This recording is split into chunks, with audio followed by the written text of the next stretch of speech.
L'Angleterre est un pays de foot aux rivalités exacerbées et aux compétitions historiques. Mais pourtant, paradoxalement, cette ferveur du foot ne se ressent pas sur l'ambiance qu'il y a dans les tribunes, car au contraire de la France et de l'Allemagne par exemple, l'ambiance dans les stades anglais est de plus en plus pointée du doigt. D'ailleurs, pour illustrer cela, souvent on parle d'église ou de bibliothèque pour décrire l'ambiance dans les tribunes. Et dans cette vidéo, j'ai voulu essayer de comprendre d'où vient ce décalage, pourquoi il n'y a pas de groupe d'ultra en première ligue et surtout, plus généralement, pourquoi il n'y a pas d'ambiance dans les stades en première ligue.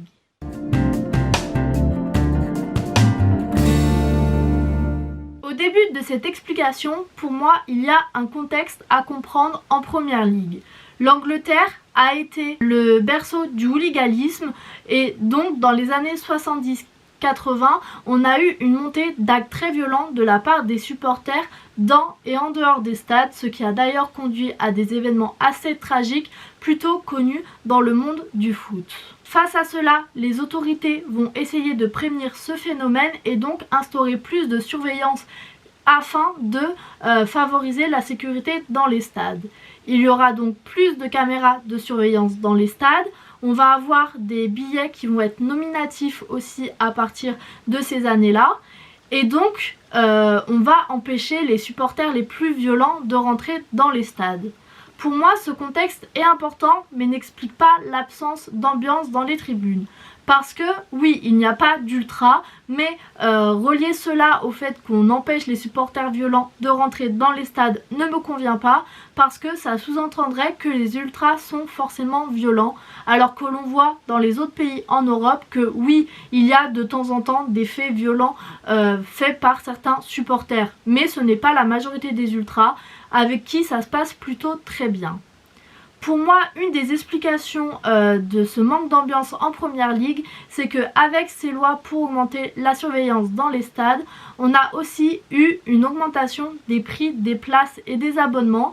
Et pour moi, c'est ça qui va expliquer le manque d'ambiance en première ligue, parce qu'avec l'augmentation de ces prix, ce sont les classes les plus modestes et les plus jeunes qui vont avoir de plus en plus de mal à aller au stade et c'est ces classes-là qui vont fournir l'ambiance, qui vont se motiver pour animer les tribunes. Et donc si on les empêche d'aller au stade, bien entendu, l'ambiance va en périr. Et en plus de ça, dans les stades, dans ces années-là, on a interdit les tribunes debout et donc il y a eu une réduction des singing areas, ces tribunes où les supporters pouvaient se retrouver pour chanter. Jusqu'à très récemment, les supporters ne pouvaient plus regarder les matchs en étant debout tout le match. Ils pouvaient se lever pour célébrer des buts, mais sinon la sécurité leur demandait de s'asseoir pour tout le reste du match. Et ça aussi, ça va plomber l'ambiance, tout simplement parce que quand tu es assis à ta place, c'est une manière beaucoup plus individuelle de regarder un match. C'est plus difficile de lancer des chants, c'est plus difficile de se connecter avec les autres supporters autour de soi, et donc c'est beaucoup plus difficile de faire corps, de faire vraiment une tribune avec une identité quand chacun est assis de son côté, ne peut pas bouger, ne peut pas forcément parler avec quelqu'un qui est assez éloigné de sa place. Et avec la disparition de ces tribunes debout, on a aussi des tribunes qui appartiennent au club maintenant et plus vraiment aux supporters. Et donc pour se retrouver entre ultras, comme on peut voir avec les Bad Guns à Lyon, avec les Red Tigers à Lens, les supporters n'ont plus de tribunes à eux. On ne peut plus mettre de capot, on ne peut plus avoir tout ça. On contrôle en plus ceux qui rentrent dans le stade, donc les tambours, il n'y en a pas non plus. En première ligue, ça ne rentre pas dans les stades. Les magnétophones pour porter les chants, c'est quand même très efficace et c'est quand même très utile. En première ligue, ça ne rentre plus non plus. Donc, il ne faut pas trop se demander pourquoi il n'y a pas d'ambiance dans les stades, parce que sans tous ces éléments-là, c'est compliqué. Les ultras ne peuvent tout simplement plus se réunir dans cette configuration-là.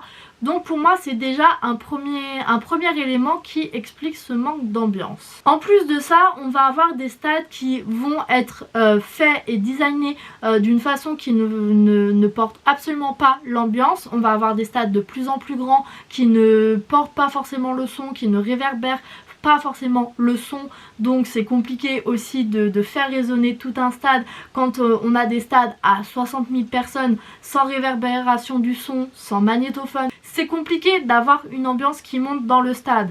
En plus de ça, quand les clubs déménagent, généralement ils déménagent assez loin de leur base, de leur stade actuel, de leur stade historique pour certains. Donc forcément, on a toute une part de la population qui ne va pas forcément pouvoir aller au stade. Donc on a tous ces éléments-là qui peuvent aussi expliquer qu'il y a un manque d'ambiance dans les stades. C'est une manière totalement différente d'assister au match qui a été mis en place en première ligue, où les gens ne viennent plus en nombre mais ont tendance à venir en famille, entre amis. Le club n'est plus forcément vu comme un lieu de rencontre dans les tribunes entre supporters, mais les rencontres se font peut-être un peu plus en dehors, un peu plus sur les réseaux sociaux maintenant, mais plus vraiment au stade. Et donc c'est compliqué de mettre en place des tifos, de mettre en place des actions dans les tribunes, parce que tout cela demande du temps humain, c'est-à-dire des personnes qui vont venir poser les tifos, qui vont venir réfléchir aux idées, mais ça demande aussi un financement, ça demande de l'argent.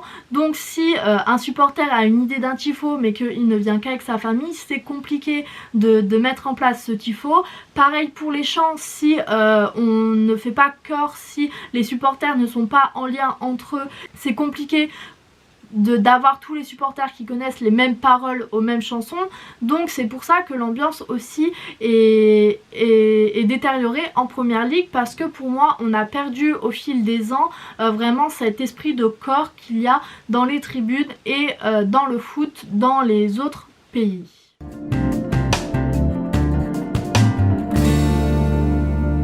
Mais ce n'est pas un problème qui reste sans solution, et d'ailleurs on voit que de plus en plus les présidents des clubs, les autorités ont tendance à prendre à cœur ce problème-là, parce que depuis 2020, dans certains stades et dans certaines sections de certains stades, il est à nouveau possible d'assister au match de manière debout durant tout le match, durant 90 minutes voire plus. Donc ça déjà c'est un pas des autorités pour essayer de rétablir un peu l'ambiance en première ligue. Les dirigeants des clubs ont aussi conscience de cela, parce que le design des clubs va changer. Par exemple, le président de Tottenham, quand il a fallu reconstruire le nouveau stade, a fait en sorte que le South Stand, là où les supporters qui ont envie de mettre de l'ambiance, qui ont envie de participer au match debout vont se réunir, a fait en sorte que ces tribunes réverbèrent le son et donc portent le son loin dans le stade, et ça va aider à faire monter l'ambiance. Encore pour parler de Tottenham, parce que c'est ce que je connais le mieux, depuis septembre, Tottenham a pu réintroduire une trompette qui résonne à chaque début de match pour lancer le premier chant de supporters, et ça aide à faire monter l'ambiance, ça aide à réunir tout le monde autour de l'équipe, à réunir les supporters, et c'est très bien. Il faudrait plus d'actions comme cela pour essayer de faire revenir l'ambiance dans tous les stades, parce que je trouve que ce que Tottenham fait, alors forcément je suis pas forcément objective et je parle surtout de ce que je connais, mais ça ressemble de plus en plus à ce que peuvent faire les clubs des ultras en France, parce qu'on a un compte Twitter notamment qui est assez présent pour créer des chants, on a un groupe de supporters qui est assez présent pour mettre en place des initiatives de tifo dans les tribunes, dans ce fameux South Stand. Donc pour moi Tottenham a vraiment travaillé là-dessus pour essayer de remettre un peu plus d'ambiance dans le stade.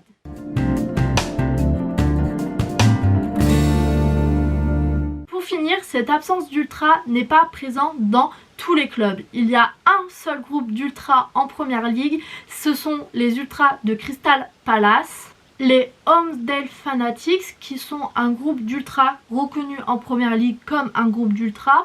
Et en fait tout simplement c'est 6 supporters qui avaient l'habitude d'assister au match du PSG, qui ont trouvé très bien ce que faisaient les ultras du PSG et qui donc ont voulu rapporter cela en première ligue, et ça en fait donc le seul club d'ultra référencé de première ligue. Et c'est pas forcément tout rose tous les jours, parce que du coup qui dit présence d'ultra dit méfiance de la police, parce que la police reste quand même dans la crainte qu'il y ait à nouveau cette part d'hooliganisme qui revienne en première ligue. Donc ils sont quand même assez surveillés lors des parades d'avant-match. Avec les présidents, il peut y avoir aussi des problèmes concernant la place qui leur sont attribuées en tribune. Ce n'est pas impossible d'avoir un groupe d'ultra, ce n'est pas illégal à proprement dit. Je pense juste qu'il y a toujours un peu cette peur que le hooliganisme revienne non seulement dans la tête des autorités, mais aussi je pense dans la tête des supporters, parce que comme je l'ai dit en début de vidéo, le hooliganisme dans les années 70-80 ça a quand même causé pas mal de morts. Donc je pense que c'est possible d'avoir des groupes d'ultra, il faut juste que la mentalité des supporters change, il faut juste que cette peur change, et une fois que cela aura été débloqué, je pense que déjà ça sera un peu plus simple. Une autre solution serait aussi de baisser le prix des abonnements et des places, parce que devoir payer 100-200 € pour assister au match, ça peut être compliqué pour pas mal de supporters qui pourtant seraient très contents de mettre l'ambiance dans les stades. Mais voilà, il y a des mesures qui sont prises pour essayer de rétablir un peu l'ambiance en première ligue, et pour moi c'est déjà un bon pas vers la résolution de ce problème. Pour cette vidéo, je vais m'arrêter là. J'ai voulu refaire un peu une vidéo historique explicative d'un fait dans le foot, parce que j'adore faire ce genre de vidéo. J'espère qu'elle vous aura plu, et quant à moi je vous dis à bientôt pour une nouvelle vidéo et salut!